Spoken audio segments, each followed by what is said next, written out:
Karena sejak awal manusia pertama, nanti ada Saul, nanti ada tokoh-tokoh lain lagi. Jatuhnya adalah soal ketidaktaatan. Kehendak untuk taat berhadapan dengan kerapuhan manusia, nafsu manusia, keinginan manusia, kehendak manusia. Mau yang terbaik, mau yang banyak, mau yang berlimpah, mau yang macam-macam. Akhirnya ketidaktaatan itu membawa manusia pada dosa lain yang namanya keserakahan. Salam damai sejahtera saudara-saudaraku yang terkasih pencinta firman Tuhan. Berjumpa kembali dengan Bible Learning with Father Joseph. Saudara-saudaraku, bagaimana kabar Anda hari ini? Saya mau menyapa dulu nih para pelanggan-pelanggan yang budiman. Terima kasih buat kesetiaan Anda, buat semua support-support Anda. Saudara-saudaraku, sungguh firman Tuhan hari ini tuh luar biasa. Bagaimana tidak, ketika saya mempersiapkan untuk video ini, permenungan apa yang mau saya sampaikan buat Anda? Kebaharuan apa yang bisa saya katakan? Kesegaran firman yang dihadirkan ke rumah tangga Anda. Karena apa? Bacaan Injilnya itu diambil dari Injil Markus bab 2, 18-22. Itu banyak orang sudah tahu, sudah pernah dengar, sudah banyak video juga saya buat dari Injil hari ini, yaitu tentang kantong kulit yang baru dengan anggur yang baru, kain yang susut dengan kain yang belum susut. Bagaimana itu bisa saling menambal? Nah, saya bingung. Tuhan, ini kayaknya para penonton Bible Learning udah pada pinter. Mereka mah udah denger firman-firman yang seperti ini. Bagaimana misalnya tradisi orang-orang Yahudi itu punya teknik yang sangat tinggi sejak ribuan tahun yang lalu untuk membuat sebuah anggur. Namanya itu anggur manis. Tidak beralkohol, tidak memabukkan, tapi bisa awet berbulan-bulan. Cara bikinnya mereka sungguh luar biasa. Tekniknya adalah salah satunya adalah menggunakan kantong kulit yang selalu baru. Kantong kulitnya adalah binatang anak kambing biasanya atau anak domba. Betul-betul itu setelah disembelih, itu tulangnya, dagingnya semuanya dikeluarin, isi perutnya dikeluarin jadi utuh. Nah, kemudian lobang-lobangnya diikat. Nah, itulah kantong kulit. Nah, harus baru. Nggak boleh teroksidasi. Nggak boleh ada bakteri-bakteri di situ. Kalau ada bakteri atau pakai kantong kulit yang lama, yang udah pernah dipakai, itu sudah ada raginya. Nggak akan jadi, nggak akan berhasil kalau pakai kantong kulit yang lama. Selalu pakai kantong kulit yang baru. Saya yakin penonton-penonton yang lama, para pelanggan-pelanggan yang sudah sangat lama mengikuti Bible Learning sudah pernah dengar itu. Tuhan, saya kehabisan bahan nih Tuhan. Bagaimana Tuhan? Tapi yang namanya inspirasi selalu mengalir pada diri saya setiap pagi. Firman Tuhan selalu berbicara secara baru dalam benak saya, dalam permenungan saya. Itulah yang saya mau bagikan. Bagaimana tidak saudara-saudara? Di bacaan pertama diambil dari kitab pertama Samuel bab 15. Baru aja saya dengar dari renungan Romo Yosef yang kemarin-kemarin tentang Raja Saul. Anak orang kaya karena dia orang berada, anak orang terhormat karena bapaknya, kakeknya, buyutnya, canggahnya disebut misalnya. Masih ada yang inget. Itu kan berarti kan keluarga terpandang itu. Kemudian juga dikatakan dia sangat kaya atau dari keluarga berada. Dia secara fisik sangat meyakinkan, tinggi, kekar, luar biasa, tampan dan elok.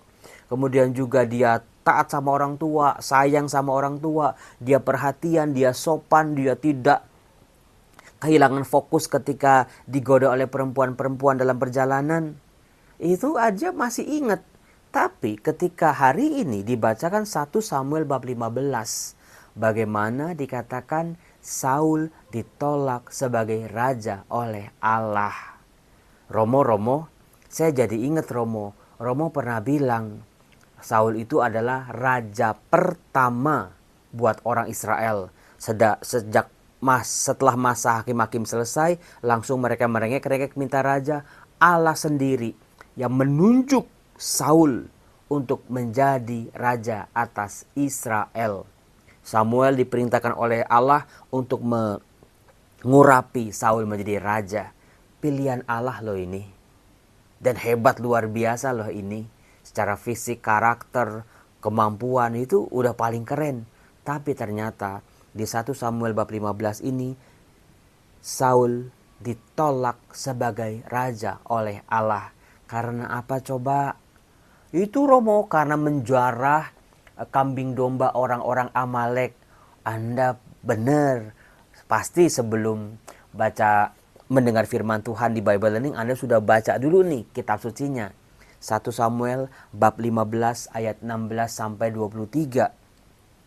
Allah memerintahkan Saul untuk menghancurkan negerinya orang-orang Amalek dengan pesan, kau tumpas semuanya, jangan pernah kau ambil barang-barang berharga di kuil-kuil mereka, ternak-ternak mereka.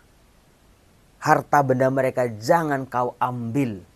Itu perintah Tuhan buat Saul dan seluruh orang Israel. Romo, kok saya jadi ingat ya Romo. Saul itu kan raja pertama. Lalu ada manusia pertama. Ya kan, larinya jadinya ke situ saudara-saudara. Manusia pertama itu kan ada Adam dan Hawa. Kemudian mereka ditempatkan di Taman Firdaus. Lalu perintahnya juga sama. Yang lain-lain boleh kau makan, tapi tentang tumbuhan yang ada di tengah-tengah taman itu jangan kau sentuh, kau makan buahnya. Lihat saudara-saudara, kok ada kemiripan ya di sini ya. Sama-sama manusia pertama, sama-sama raja pertama. Pertamanya selalu sama. Maka dari itu saudara-saudara, memang tidak mudah menjadi yang pertama. Siapa di antara Anda yang menjadi anak pertama, the firstborn? Coba, kalau saya anak ketiga dari 5 bersaudara, saya itu tengah-tengah. Tengah-tengah itu ada problemnya sendiri, ada kesulitannya sendiri, ada berkatnya sendiri juga. Tapi anak pertama, kenapa dalam tradisi kitab suci anak pertama itu dipersembahkan untuk Allah gitu ya? Dikasih hak kesulungan, kemudian juga dinomorsatukan sebagai pewaris, penerus nama. Memang tidak mudah jadi anak yang pertama. Anda silakan sharing, tulis di kolom komen apa kesulitan-kesulitan menjadi anak pertama. Romo, kami selalu dituntut lebih Romo. Kami nggak boleh nakal, kami nggak boleh macem-macem Romo.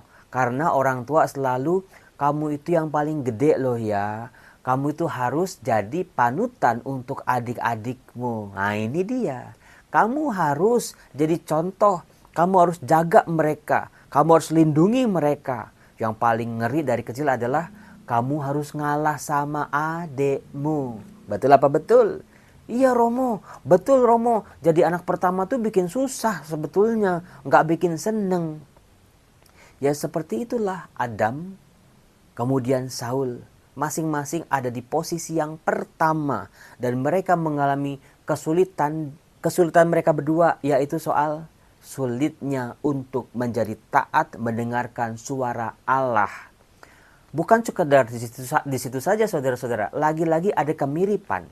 Ketika Saul ditegur oleh Nabi Samuel, mengapa engkau mengambil ternak-ternak dari orang-orang Amalek itu, padahal sudah dilarang oleh Allah?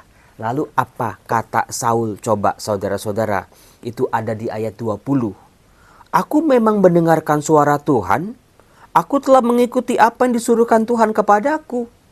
Aku membawa Agag ke raja orang Amalek, tetapi orang Amalek sendiri telah kutumpas.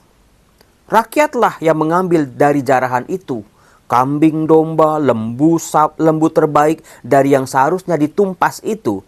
Maksudnya mau dipersembahkan kepada Tuhan Allahmu di Gilgal. Itu omongan Saul kepada Samuel. Coba lihat kemiripannya dengan Adam dan Hawa ketika ketahuan makan buah terlarang. Adam lempar kesalahan kepada Hawa. Hawa lempar kesalahan kepada ular. Persis seperti yang dilakukan oleh Saul ini. Aku dengerin kok, disuruh denger aku denger. Aku patuh, aku coba buat patuh. Rakyat tuh yang bikin dosa, rakyat yang mengambil ternak-ternak itu. Maksudnya adalah supaya dipersembahkan sebagai korban bakaran di rumah Allah di Gilgal. Saudara-saudara, apa yang Anda pelajari? Itulah kecenderungan manusia. Belajarlah dari Saul, belajarlah dari Adam. Andai kata waktu itu Adam ataupun Saul berkata, "Ya Tuhan, aku bersalah, aku berdosa, aku melanggar perintah-Mu, ampuni aku orang berdosa ini." Andai kata mereka seperti itu, mungkin jalan cerita bisa berbeda. Tetapi seperti Adam menyangkal telah berbuat dosa, Saul juga menyangkal telah melanggar perintah-perintah Tuhan. Lebih memilih menyalahkan orang-orang lain. Aku bersih. Padahal saudara-saudara, posisi Saul adalah sebagai raja, sebagai pemimpin. Dia yang harusnya pertama kali mencegah ketika rakyatnya menjarah ternak-ternak orang Amalek yang dilarang oleh Allah. Itu duduk perkaranya saudara-saudara. Lalu yang kedua, kalau Anda lihat ya, ketidaktaatan yang dilakukan oleh orang-orang Israel, termasuk Daud, sebetulnya kan fungsinya, maksudnya itu mulia. Mau ternak-ternak yang gak boleh dijarah, tapi akhirnya dijarah itu mau dibawa ke rumah Tuhan untuk dipersembahkan sebagai korban bakaran. Maksudnya baik, maksudnya sangat luhur, maksudnya sangat mulia. Tapi, nah ini dia. Ketaatan itu bukan soal baik atau jahat. Ketaatan itu bukan soal maksudnya. Tapi ketaatan adalah sebuah nilai. Mendengar perintah Tuhan dalam sebuah ketaatan. Seringkali manusia jatuh dalam ketidaktaatan karena apa? Ya karena bujukan-bujukan. Karena rayuan-rayuan. Karena tergoda. Orang-orang lain aja begitu kok, masa aku nggak bisa? Contohnya seperti itu. Atau ketidaktaatan itu dibungkus dengan bungkusan-bungkusan yang indah-indah seperti yang dilakukan oleh orang-orang Israel ketika menjarah ternak-ternak orang Amalek. Saudara-saudara, hati-hati. Makanya ketaatan itu menjadi sebuah karakter rohani yang harus ada di kepala kita. Jangan sampai ada pertimbangan-pertimbangan lain yang seolah-olah baik, yang seolah-olah mulia, seolah-olah berguna, seolah-olah itu bermanfaat buat kita. Tapi kita jatuh secara sadar maupun tidak sadar dalam apa yang namanya ketidaktaatan. Maka susah sekali buat taat, susah bener. Taat pajak misalnya. Wah, duit pajaknya aja buat begini-begini sama para pejabat pajak misalnya. Ya udah dah, ngapain bayar pajak? Memang susah sih. Ketidaktaatan itu selalu terjadi karena ketaatan manusia selalu dibarengi dengan kerapuhan manusia itu sendiri. Makanya sejak awal manusia pertama, nanti ada Saul, nanti ada tokoh-tokoh lain lagi, jatuhnya adalah soal ketidaktaatan. Ketika kehendak untuk taat berhadapan dengan kerapuhan manusia, nafsu manusia, keinginan manusia, kehendak manusia, mau yang terbaik, mau yang banyak, mau yang berlimpah, mau yang macam-macam. Akhirnya ketidaktaatan itu membawa manusia pada dosa lain yang namanya keserakahan. Saudara-saudara, ketaatan itu dimiliki oleh manusia tidak sekali jadi. Tapi ketaatan atau karakter taat itu harus dipupuk, harus dibangun dari kecil. Misalnya dari kepatuhan terhadap lalu lintas, kepatuhan terhadap orang tua. Itu sih problem anak sekarang itu. Karena apa? Karena orang tuanya tidak konsisten. Ngajar anaknya. Kalau makan jangan lihat handphone misalnya. Kalau jalan jangan mata di handphone misalnya. Lah, mama papa sendiri begitu. Ya buat anak sulit sekali buat taat. Maka dari itu saudara-saudaraku yang terkasih, Bertumbuhlah dalam ketaatan ini dari hal yang kecil-kecil. Paling gampang adalah misalnya waktu berdoa. Misalnya paling gampang waktu baca firman Tuhan. Kapan, di mana. Memang ketaatan itu akan berhadapan dengan yang namanya rutinitas. Dan namanya rutinitas itu selalu kalau dijalani dengan beban akan menjadi, waduh, membosankan. Ya, kayak hidupnya nggak indah amat, nggak variasi banget. Atau udah nih jam 6 sore pokoknya mau dengar firman Tuhan misalnya. Ada kondangan. Ada ini. Ada yang ngajak makan. Ada yang ngajak pergi. Sedikit ketaatan terlanggar itu akan betul-betul merobek, membuat bolongan yang sangat besar sehingga menjatuhkan manusia pada yang namanya ketidaktaatan. Pelanggaran dari Adam dan Hawa, pelanggaran Saul sebetulnya bukan pelanggaran besar, bukan dosa yang bagaimana-bagaimana. Tapi Tuhan gak mau ketaatan ini hancur sama satu titik ketidaktaatan. Karena begitu kita melanggar, kita menerobos barrier itu akan terbuka. Oh gak apa-apa ternyata gak taat sekali. Terlama-lama gak taat 2 kali gak apa-apa juga. Nggak taat 100 kali ternyata nggak apa-apa. Nah itu dia. Itulah cara kerjanya. Sehingga manusia makin jauh dari Allah. Jangan sampai hidup kita ditolak oleh Allah seperti Saul, saudara-saudara. Kasihan sekali memang Saul. Karena dia raja pertama. Kisah dari 1 Samuel ini itu ditulis bersama-sama dengan Yosua, Hakim-Hakim, 1-2 Samuel, 1-2 Raja-Raja. 4 kitab ini disebut kitab sejarah Deuteronomis. Artinya kitab-kitab ini diolah kembali. Kisah-kisah yang sudah ada di benak orang-orang Israel itu diolah kembali di masa pembuangan. Di masa pembuangan mereka nggak ngapa-ngapain. Mereka menulis sejarah mereka dengan bertanya, kenapa kita sampai dibuang? Kenapa kita kok nggak lagi menjadi umat pilihan Allah? Kenapa Allah kok membiarkan kita? Kenapa kita kok sengsara? Jawabannya adalah dalam refleksi orang-orang di pembuangan Babel adalah soal ketidaktaatan. Maka Anda bisa melihat kisah-kisah sejarah mereka, masa lalu mereka dinilai dalam sebuah ketaatan. Apakah seorang tokoh taat atau tidak? Yang taat akan berkembang luar biasa, yang tidak taat akan hancur binasa.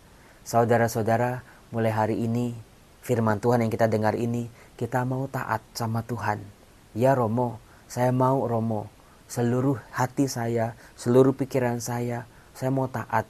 Salah satu taatnya adalah ketika doa, coba fokus. Fokus pada Tuhan. Ketika doa, ketika ekaristi, semembosankan apapun ekaristi itu, main handphone, scroll misalnya. Jadinya belajarlah taat dari hal-hal yang kecil. Memang ekaristi, saatnya ekaristi paling 1 jam 15 menit. Gak lama, buat Tuhan seluruh hatiku, seluruh batinku, seluruh perhatianku, seluruh pikiranku tercurah pada Tuhan. Ketika berdoa paling 3 menit, 5 menit, coba fokus. Jangan buru-buru, jangan semau-maunya, jangan seenak-enaknya kita. Latihlah ketaatan kita. Karena gini, kalau ketaatan dibarengi dengan keterpaksaan sebagai beban, nanti jatuhnya seperti orang-orang Farisi dan ahli-ahli Taurat dalam zaman Yesus. Mereka taat, sangat amat taat. Tetapi hati mereka tidak bersih. Mereka tidak tulus menjalani ketaatan itu. Mereka mengambil keuntungan dari hidup taat itu. Keuntungan-keuntungan manusiawi, keuntungan duniawi. Dihormati orang, dapat tempat yang istimewa. Nah, itu dia. Karena ketaatan dibarengi dengan keterpaksaan. Atau ada maksud lain di luar mau taat sama Allah. Maka Tuhan Yesus secara luar biasa, ketaatan manusia berasal dari ketaatan Allah. Kesetiaan Allah mengalir dalam kesetiaan manusia ini harus dijaga. Jangan sampai kesetiaannya, ketaatannya udah baru, tapi seperti kain yang sudah susut ditambalkan ke kain yang masih baru. Itu akan merobek semua-muanya. Anggur baru ditempatkan di anggur kantong kulit yang lama akan hancur. Maka milikilah. Di tahun 2026 aku mau taat pada Tuhan. Segenap hatiku, segenap jiwaku, segenap kekuatanku Tuhan. Aku mau mencintai Engkau lebih taat lagi. Tuhan, ajar aku anakmu ini lebih taat lagi. Karena aku percaya ketaatan ini akan membawa aku pada jalur Tuhan, pada kehendak-Mu, pada jalan-jalan-Mu Tuhan. Sebagai seorang imam, saya Romo Yosef contohnya, saya harus hidup taat dengan Bapak Uskup, dengan semua pengganti-penggantinya. Itu memang tidak mudah, sangat tidak mudah. Tapi rahmat Tuhan, mohon rahmat Tuhan. Tuhan, ajar aku untuk taat, untuk mendidik keluargaku, untuk menghidupi keluargaku, menghidupi anak, istri, keluarga seluruh, menjalani pelayanan-pelayananku. Coba warnai semua kehidupan kita dengan yang namanya ketaatan. Ketaatan menjadi sebuah barrier supaya nafsu-nafsu kita, keinginan kita yang tidak teratur, kemarahan kita, semua yang palsu dalam diri kita betul-betul dimurnikan oleh namanya ketaatan. Saudara-saudaraku, ada kabar gembira. Sekolah Tinggi Filsafat Driarkara tempat saya mengajar, program studi teologinya itu mengadakan kursus-kursus singkat untuk umat. Diselenggarakan setiap hari Kamis jam 6 sore sampai jam 8 malam. Itu mulai dari tanggal 5 Februari terus setiap Kamis sampai 18 Juni. Sebanyak 16 kali pertemuan. Para pengajarnya luar biasa. Ada Bapak Uskup yang punya gelar profesor, yaitu Bapak Uskup Adrianus Sunarko. Ada Bapak Uskup Paulus Budi Kleden. Ada para pengajar-pengajar, saya juga terlibat di situ. Ikut yuk. Biayanya 1 juta rupiah untuk 16 kali pertemuan. Tidak ada ujian, dapat sertifikat. Karena di zaman ini kadang kita bingung, terlalu banyak krisis demi krisis. Maka dari itu bagaimana iman mampu menjawab, menghadapi tantangan-tantangan di masa krisis ini. Ikut ya, saya tunggu, silakan daftarnya di sini. Bye-bye, Tuhan berkati.